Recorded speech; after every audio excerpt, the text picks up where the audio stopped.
Shalom Israel. First off, I just want to give all praises to Yahweh, Ba'ashem, Yahweh Shah. I want to give double honors to the apostles and elders of Great Millstone, and want to say peace and blessings to the sincere elect Akim that's pushing the word in sincerity and truth, man, across the four corners of the earth. You know, we living in a time of major prophecy coming to pass. You know, in the spirit, man, we can really feel that the Most High, He gonna send His Son Yahweh Shah in our lifetime. You can feel that this thing is right around the corner, man. We're literally like basically like minutes from everything that we've been out preaching and prophesying about all coming to fruition, man. So it's about to get tight, and we always talk about the downfall of Great Babylon, but the key thing to keep in your mind, the reality is we gonna be a part of all this madness too, man. We gonna suffer, we gonna be hungry. Shit, some of us might get to put to death for doing this work, man. So it's always things to be mindful about, man. And really, it ain't the time. The point I'm really trying to get into, it ain't the time to be getting weak in the faith, man. It's all types of demons that jump on brothers, but the scriptures talk about praying without ceasing, man. So when you feel yourself being attacked by demons to where your faith is being decreased, man, you have to pray to the Most High for strength, man, and hope in the things that's been promised to come. So go ahead and get that, brother. Sirach chapter 14, verse 2. Blessed is he whose conscience hath not condemned him. That's right. So the scripture said, blessed is he whose conscience has not condemned him, man. You know? So, meaning a man who's basically occupied in prophecies, like it says in Sirach the 39th chapter, man. And also, the scripture says in Revelations the 1st chapter, blessed is he that readeth, man. And not only he that readeth, matter of fact, get it. Somebody, Bob Prashad, get that real quick. Oh yeah, Revelation 1 and 3. Revelation chapter 1 verse 3. Blessed is he that readeth, and they that hear the words of this prophecy, and keep those things which are written therein, for the time is at hand. And that's the point that I wanted to get. And that keep those things that are written therein, because the time is at hand. So the only way to be locked in to know what's going on as far as the prophecies, man, you have to be reading the prophecies. And the prophecies contained in the Holy Bible, man. That's right. In the scripture we just read in Sirach the 14th chapter, it says, blessed he whose conscience is what? Go ahead and read that again, brother. Blessed is he whose conscience hath not condemned him. That's right, whose conscience hath not condemned him, man. Whose consciousness hath not Satan get the victory, man. Go ahead. And who is not fallen from his hope in Yahweh. And who is not fallen from his hope in Yahweh, man. Because we're saved by hope, like we finna get in a minute, but keep going. Verse 3. Riches are not comely for a nigger. Salaki, that's it on that. It was another one. Go ahead and get that in Romans. I'm thinking of something else. This is Romans chapter 8, verse 24. For we are saved by hope, but hope that is seen is not hope. For what a man seeth, why doeth he yet hope for? If Yahweh Shah was here, then we wouldn't have to hope for his return. We wouldn't have to have faith in him coming to save us. He would be here taking care of business. But being that he's not here, get right back to you, being that he's not here, we're in a situation where we have to hope. Where we have to pray. We have to have faith that it's all going to go down. And that's what we have. Yep. But if Yahweh Shah was here, it would be different. We'd be walking around with our chest up because our big brothers here taking care of business. Yeah, and we know according to the scriptures, man, that Israel seeketh the sign. Like, meaning our people ain't gonna really feel the gravity of everything that we've been out preaching and prophesying about until it actually starts coming to pass, man. Basically until the Most High starts dropping bodies. Just to make it, to put it plainly, you know? But the Most High showing the signs, that's the flip of it, man. He's showing the signs through his prophecy. Things that are written in his word, when you actually see it come to pass, man, that's what builds up our faith. To where we hope more and more for the things that we don't see yet, man. Because we know that America in the spiritual realm in another dimension, man, it's been destroyed, man. We know that the kingdom of heaven is already worked out, man. But everything has to play out, man. Everything has to manifest in the flesh. Salaki. It's like that. What's the movies called? A series that had a Final Destination. Yeah, a couple of them. They had to play out. You couldn't escape it. Right. You could never, you could never escape final destination, man. Yup. And what's funny, of course, you know, the so-called white man, Esau, and these other nations are proud, especially 2/3 of our people proud. Yep. Especially what was good with that meathead ass Jake was hitting them weights in the weight room. And he was looking like, so everybody was expecting them swords to hit. Lo and behold, them weights smashed his head, man. Like a grape. But that's coming, man. Yup. More and more destruction, man. More and more police brutality, man. Just everything that's been happening on the news, double that, man. Quadruple that. A lot of stuff is coming to America, man. Right. And just like it says in 2 Peter, the 3rd chapter, man, seeing that all these things, basically, I'm paraphrasing, that they're going to come to be, what manner of man ought you to be in all holy conversation?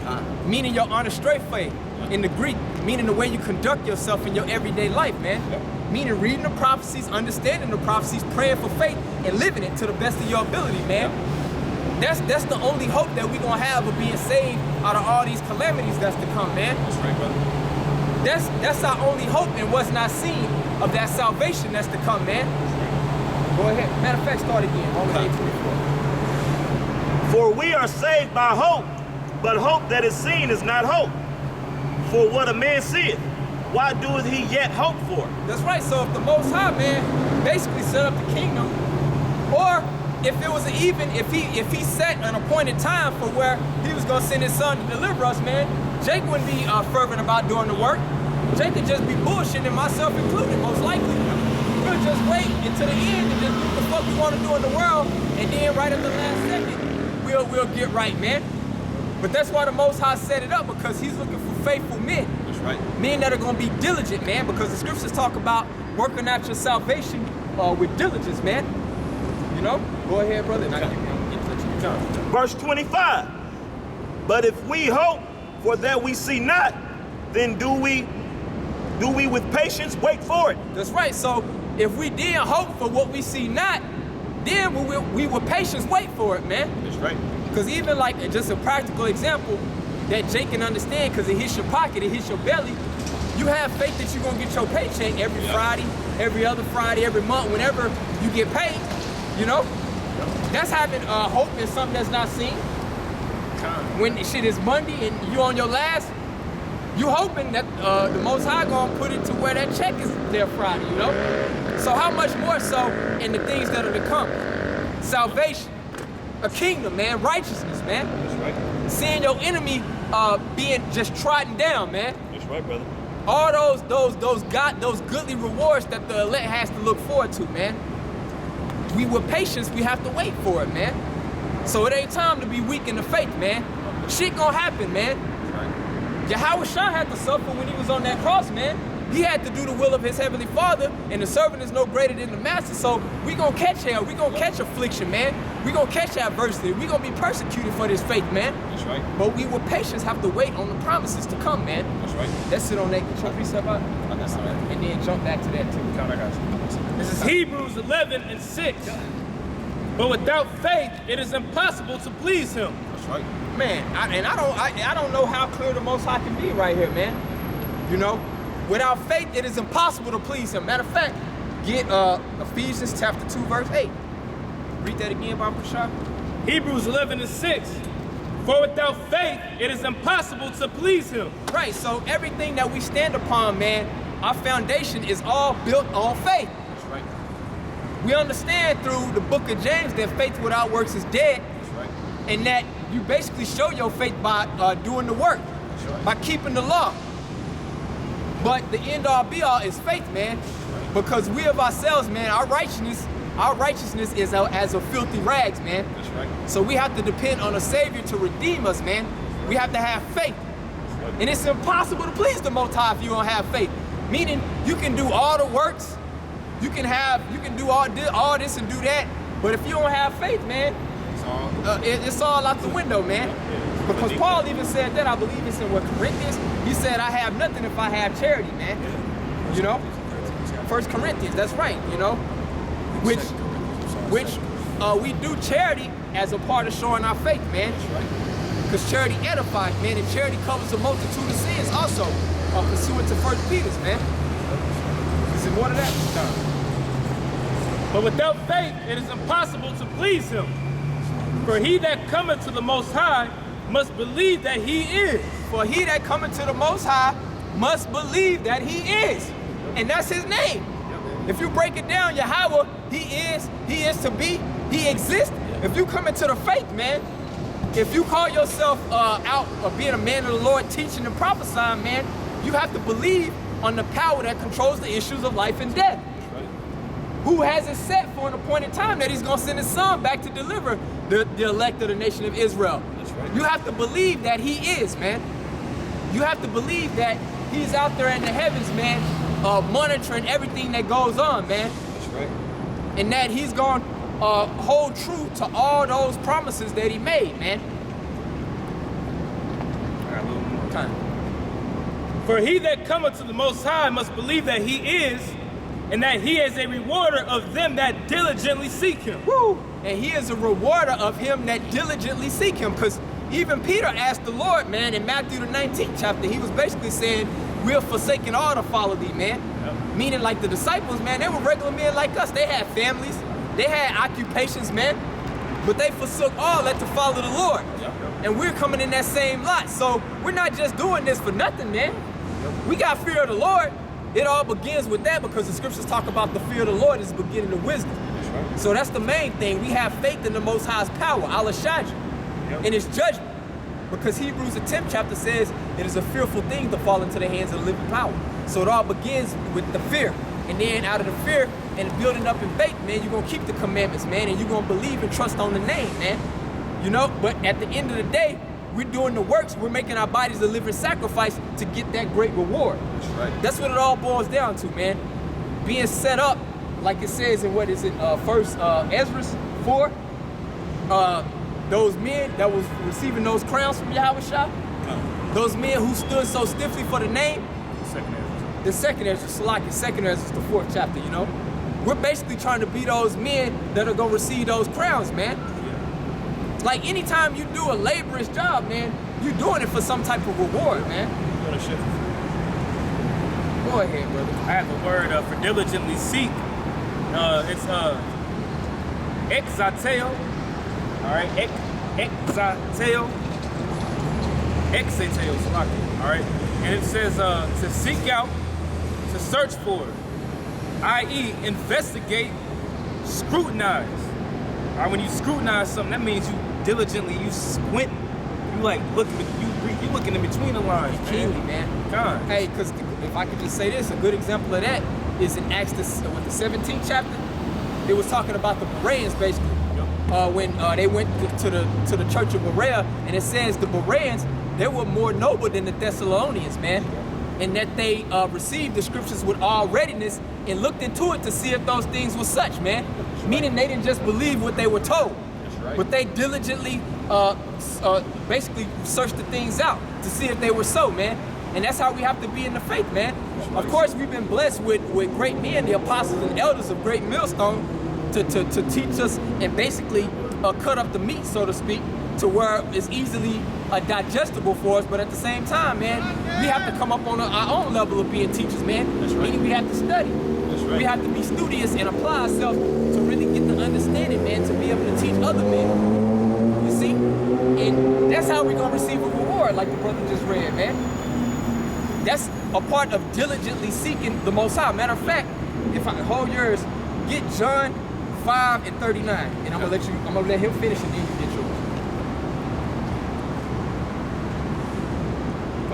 5 John, St. John 5 and 39. Okay, got you. St. John chapter 5, verse 39. Search the scriptures, for in them ye think ye have eternal life.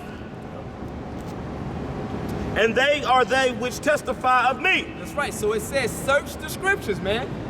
Meaning, don't just read, because I did read earlier in Revelations 1 and 3, blessed is he that readeth. So reading, that's a great thing to do. That's right. But at the same time, we know, according to Isaiah 28, or was it 29 and 8, precept must be upon precept, line upon line. Yeah. That's how you get the understanding, man. Yeah. That's how you're able to break down the mysteries of this gospel, man. That's right, brother. That's part of searching the scriptures, man. Meaning you're going to pull from here, you're going to pull from there, you might see a word here, you're going to be diligently searching, man. trying to link up certain prophecies, man, that was written about in Daniel, going to Revelations, that's gonna make you fit to receive that reward, man. Right. But it's all through faith. Give diligence to make your calling out. Exactly. Go ahead, finish that, and if it didn't pass you, it's all right. Oh, it's good. It says more, this is definition 4.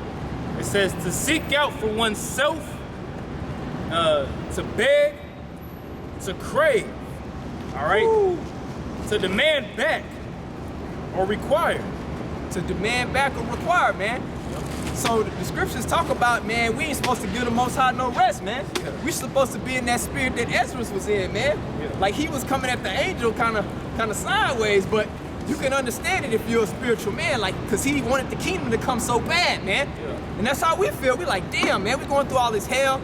We seeing our people wicked as hell, being homosexuals, being strung out on drugs, being stupid as hell. Our women are just a bunch of sluts.